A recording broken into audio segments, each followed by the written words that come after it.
करें। जी। अ, सभी इस ग्रुप में जुड़े हुए सभी पुण्य आत्माओं को मेरा प्रणाम। मेरा नाम है मनु भाई और मैं गुजरात सूरत से हूँ। और कई दिनों से मतलब कई सालों से गोविंद भैया से, राजू दीक्षित जी से जुड़ा हुआ हूँ। और चौपाल सुनते सुनते बहुत कुछ सीखने को, समझने को और अच्छे अच्छे लोगों को मिलने का सौभाग्य भी मुझे मिल रहा है। तो आज गोविंद भैया ने मुझे यहाँ पे कुछ उद्देश्य से लिया है, मतलब कुछ जानकारी के लिए। तो गोविंद भैया, ये मेरा परिचय है कि मैं थोड़ा आयुर्वेद सीख रहा हूँ और कर रहा हूँ थोड़ा आयुर्वेद, और थोड़ा आप सभी लोगों से कुछ सीख रहा हूँ। बताओ आगे प्रभु। जी। अच्छा, तो मैं एक अनुभव ऐसा ही यहाँ बताने जा रहा हूँ जो पिछले 3 सालों से थोड़ी बहुत प्रॉब्लम दे रही थी। वो था फिशर।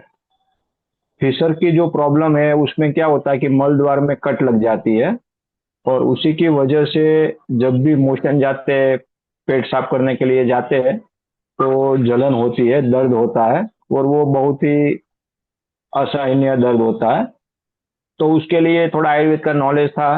तो अभियारिष्ट लेते थे, अशुद्धनिवटी लेते थे, और उससे काम चलाते थे। कभी ठीक हो जाता था, कभी खाने में कोई दिक्कत आ गई तो वापिस हो जाता था। तो ऐसे ही 2-3 साल निकल गए। लेकिन जो कहते हैं ना कि आत्मा संतुष्टि मिलनी चाहिए, वो नहीं मिल रही थी। क्योंकि बैठे रहने का काम काज होने की वजह से मल जो है वो कड़ा हो जाता था। लेकिन उसके लिए भी हम प्रयत्न करते थे, सुबह में जल्दी उठ के पानी पीना 2-3 गिलास, फिर चलने जाना। तो ये सब होता रहता था। तो एक दिन ये हुआ कि मैं चौपाल सुन रहा था। तो चौपाल में तो सबको मालूम है कि अनुभव की बौछार होती है। तो उसमें मैंने सुना, एक भाई साहब ने बताया, तो वही मैंने करना सोचा कि चलो मैं भी ये करके देखता हूँ। तो उसमें था चूर्ण, जो हमारे गुजराती में बोलते हैं चूर्ण, जो शायद आप लोग बोलते हैं हिंदी में जिमीकंद, ऐसा कुछ, जो बड़ा वाला रहता है। तो वो मैं ले आया और उसके ऊपर मिट्टी का लेप लगाया। और मिट्टी का लेप लगाने के बाद गैस के ऊपर ही उसको गर्म किया, बहुत अच्छे से गर्म किया। और फिर ठंडा होने के बाद उसको मिट्टी से, सॉरी, कपड़े से उस मिट्टी को हटा दिया। और चम्मच लेके उसको खरोच खरोच के सब जो चमड़ी थी सूरण के ऊपर की, वो भी सब छाल को निकाल दिया। फिर उसको बारीक छोटे छोटे टुकड़े किए, एकदम बारीक छोटे छोटे चने के बराबर। और उसको हल्का सा आधा घंटा 1 घंटा धूप दिया, और बाकी छांव में उसको 2 दिन के लिए सुखा दिया। तो वो एकदम अच्छे से सूख गया। फिर उसको मिक्सी में डाल के पाउडर कर लिया। फिर जैसे मैंने वीडियो में सुना था वैसे ही मैंने लेना चालू किया। सुबह में उठता था, पानी पीता था, और आधा पौने घंटे बाद में उसको लेता था। कैसे लेता था कि 3 ग्राम जितना चूर्ण का पाउडर रहता था, और उसमें 5 ग्राम की जितना मक्खन रहता था जो घर पे ही बना हुआ था, और उसमें थोड़ा मिश्री का भी मैं पाउडर बना दिया था। तो वो डालता था, मतलब 3-4 ग्राम जितना। और अच्छे से उसको मिक्स करने के बाद उसको मैं खा लेता था। और एक बार रात को लेता था। रात का खाना खाने के बाद जब सोने का टाइम होता था, तो आधा पौना घंटे पहले लेता था, और रात को सोते वक्त गर्म पानी पीता था। तो जो चीज, जो फायदा मुझे 3 सालों में नहीं मिला था, वो फायदा यहाँ पे 15 दिन में मिल गया। तो मैंने इस प्रॉब्लम के लिए ऐसा नहीं था कि किसी को पूछा नहीं था, बताया नहीं था। बड़े बड़े वेद लोगों को भी मैंने, जो धुलंधर जो रहते हैं ना वेद लोग, जो कैंसर को ठीक करते हैं, उसके साथ भी मेरी बात हुई थी। तो उसने मुझे बताया था निशोथ लेने के लिए। निशोथ भी बहुत अच्छी चीज है। मैं यहाँ इसलिए बता रहा हूँ क्योंकि किसी को अगर प्रॉब्लम है, जिसका मल बहुत कड़ा आता हो, एकदम टाइट मल, तो उन लोगों को क्या करना चाहिए, 5 ग्राम निशोथ भी अगर ले लेंगे ना गुनगुने पानी से, तो उसमें उसको फायदा मिल जाएगा। मल ढीला हो जाता है। तो ये गोविंद भैया वाला जो नुस्खा मैंने चौपाल से सुना और किया, तो आश्चर्यजनक अनुभव मुझे प्राप्त हुआ। और मैं कहता हूँ कि कोई भी दवाई अगर चाहे डॉक्टर चलाए, पाइल्स के लिए, फिशर के लिए, फिस्टुला के लिए, लेकिन साथ में ये चूर्ण वाला जो है उसका पाउडर, मक्खन और मिश्री तीनों जरूर से चलाओ, क्योंकि उसका बेनिफिट आपको अलग से मिलेगा। और घर में ही हो जाएगा, किचन का ही चीज है, तो ये करने से बहुत फायदा मिलेगा। और दूसरा मैं एक चीज करता था इसके साथ में, जो सुबह फ्रेश होने के बाद गुनगुने पानी में बैठना, 10 मिनट के लिए गुनगुने पानी में बैठना। और रात को ऐसे जो आप भाई आयुर्वेद सिखा रहे, तो उसमें मैंने भी कुछ सीखा समझा है कि अगर वात बढ़ जाती है तो हमारे जो छिद्र है, जैसे नाक हो गया, कान हो गया, नाभि हो गई, मलद्वार हो गया, वहां पे कुछ ना कुछ ऑयल भी लगाना चाहिए। तो मैं सतत ध्रुत लगाता था। सतत धत ध्रुत आता है, जो घर पे ही बन जाता है।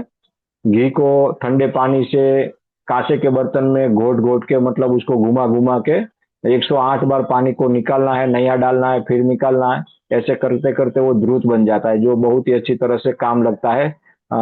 फोड़े फुंसी पर या तो ऐसी कट लग जाती है वहाँ हर जगह पे, तो बहुत ही अच्छी तरह से, मतलब उसने भी मुझे सपोर्ट किया। सतधुत ध्रुत ने रात को उसको उंगली से अच्छी तरह से लगा देते थे, और सुबह में नहाने के बाद एकदम कंप्लीट हो जाने के बाद एक बार लगा देते थे। तो यकीन मानो आप, जैसे सूरज निकलते ही रात चली जाती है, अंधेरा चला जाता है, वैसे ही ये प्रॉब्लम चली गई। बहुत ही अच्छी चीज है, सबको करनी चाहिए।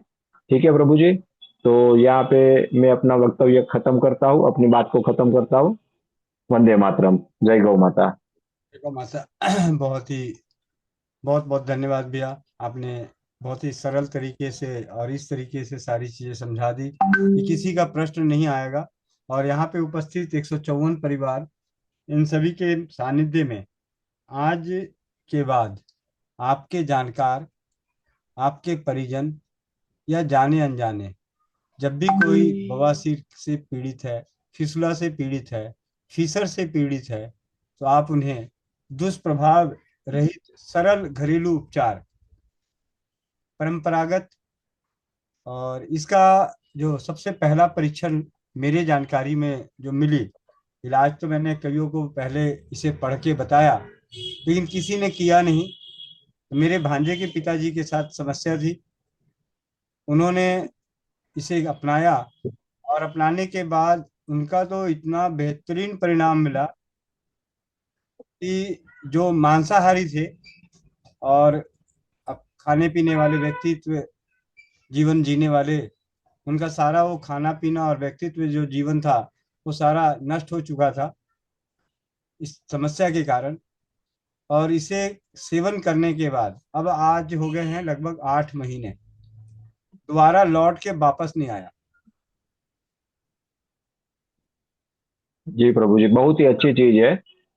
और मैं तो कहता हूँ सबको, जो ज्यादा बाहर का खाना खाते हैं ना, उसको भी कभी कभी ये हफ्ते के लिए कर लेना चाहिए।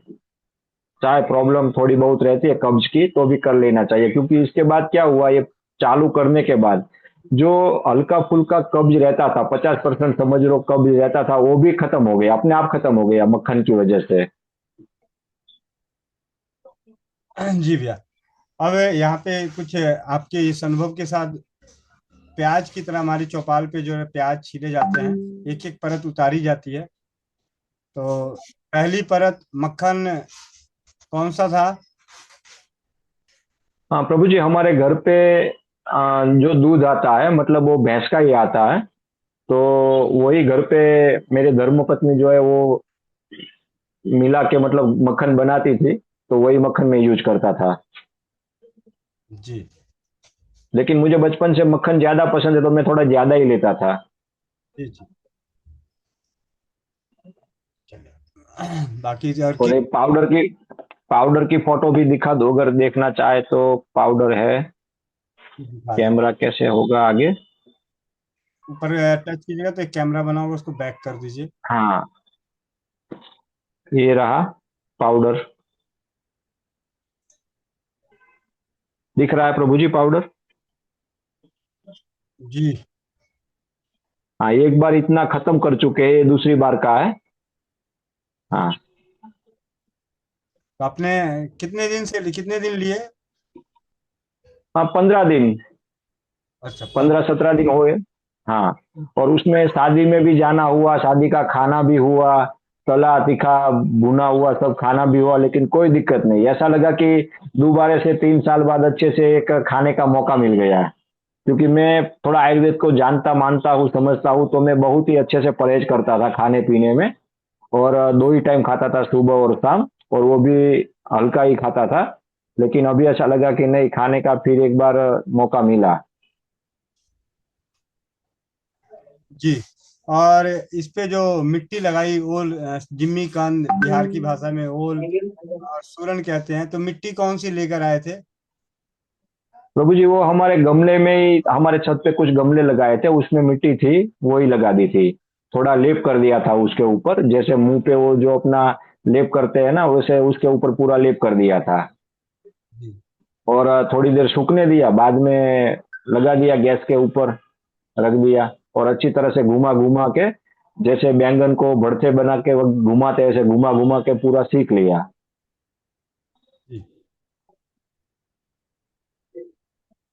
जी भैया।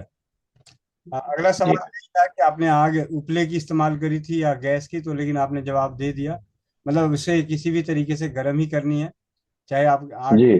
गैस में कर लें चाहे तंदूर की भट्टी में डाल के निकाल लें। जी। प्रभु जी, हम क्या है कि शहरों में रहते हैं, तो ऐसा तंदूर की भट्टी, ऐसे उपले, ये सब थोड़ा सेट करना मुश्किल रहता है। कहने का मतलब है कि हमें उसे गर्म करना है, उसे गर्म करना है, मिट्टी को पकाना है। हाँ जी।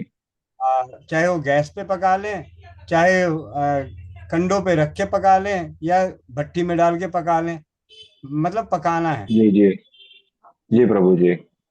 और अभी एक चैट बॉक्स में संदेश आया है कि ये बवासीर को ठीक करता है। जी, बवासीर के दादा को ठीक कर रहा है, तो फिर बाकी पोतों की क्या औकात। जी, सही बात है, बिल्कुल सही। फिसला फीसर जैसी समस्याओं को ठीक कर रहा है, तो बवासीर तो बहुत छोटी चीज है के आगे। और रक्त प्रसरण का जो ब्लीडिंग वाली होती है उसे भी नष्ट करता है, खूनी को भी। क्योंकि मेरे जो जीजा जी थे उन्हें खूनी। चलिए, बहुत बहुत धन्यवाद। चलो बात, बहुत बहुत धन्यवाद। ओके प्रभु जी।